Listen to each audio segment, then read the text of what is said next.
I'm Dr. Nest, and today we are here with the very important topic of cardiology, pulmonary hypertension. It is not only important for the cardiology but as well as for the pulmonology students and as well as for internists and students and the residents of internal medicine or general medicine.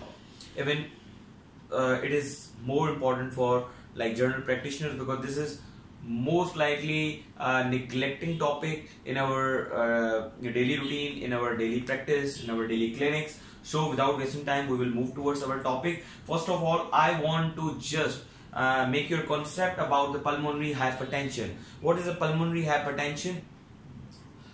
Before going towards the pulmonary hypertension, I just want to give you a brief review that how the pressure mechanism of our heart works and how our body giving blood to the heart to send this blood towards lungs for the oxygenation, and how this left heart takes blood, the oxygenated blood, and then it sends to or it distributed by the heart in our body. So first of all, you have to remember that the blue boxes which you are looking here at the right side of the board are the right heart and the body and the venous system of our body. So you have to keep remember that always the venous the pressure in the venous system of the body would be less than the right atrium. So that's why in diastole there would be a filling of right atrium. So the normal pressures of the right atrium always 1 to 10 millimeter of the mercury. Okay,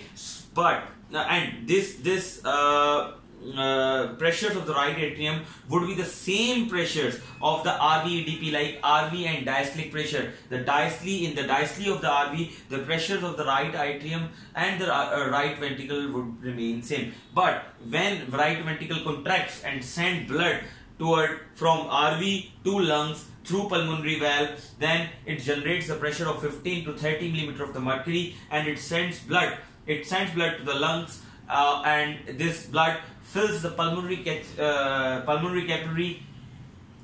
capillaries for the oxygenation.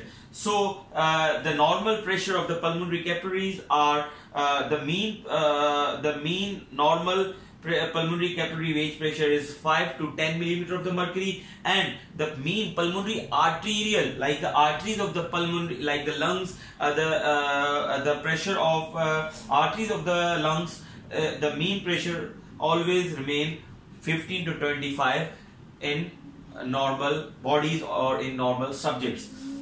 So when then blood comes towards the LA, and you know that the left system of the heart is thickened and and it's made up of the thick muscles, and it generates more pressure because it has to send blood towards the system.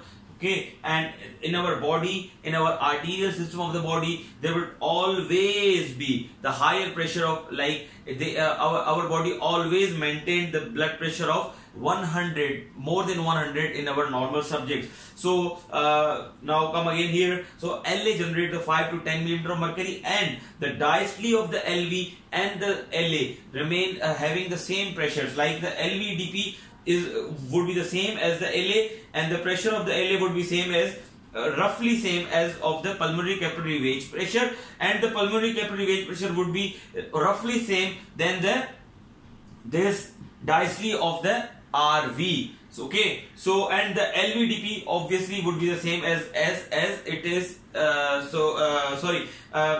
LVDP left ventricular and diastolic pressure would be same as of the RA or as of the LA pressure in diastole. But when left ventricle contracts, it generates obviously more than 110 or 120 pressure, which sends towards the body, which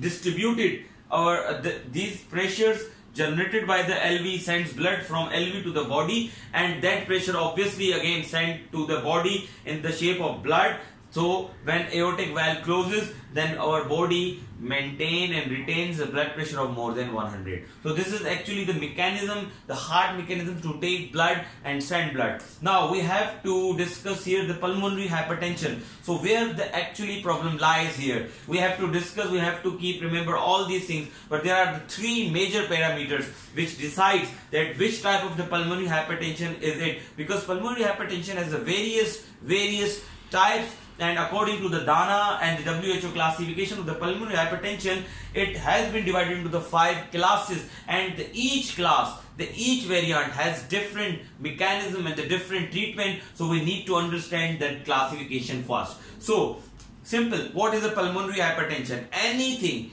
like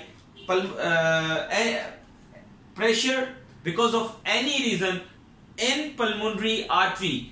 If it become more than 25, then you would diagnose it and you would call it as a pulmonary hypertension.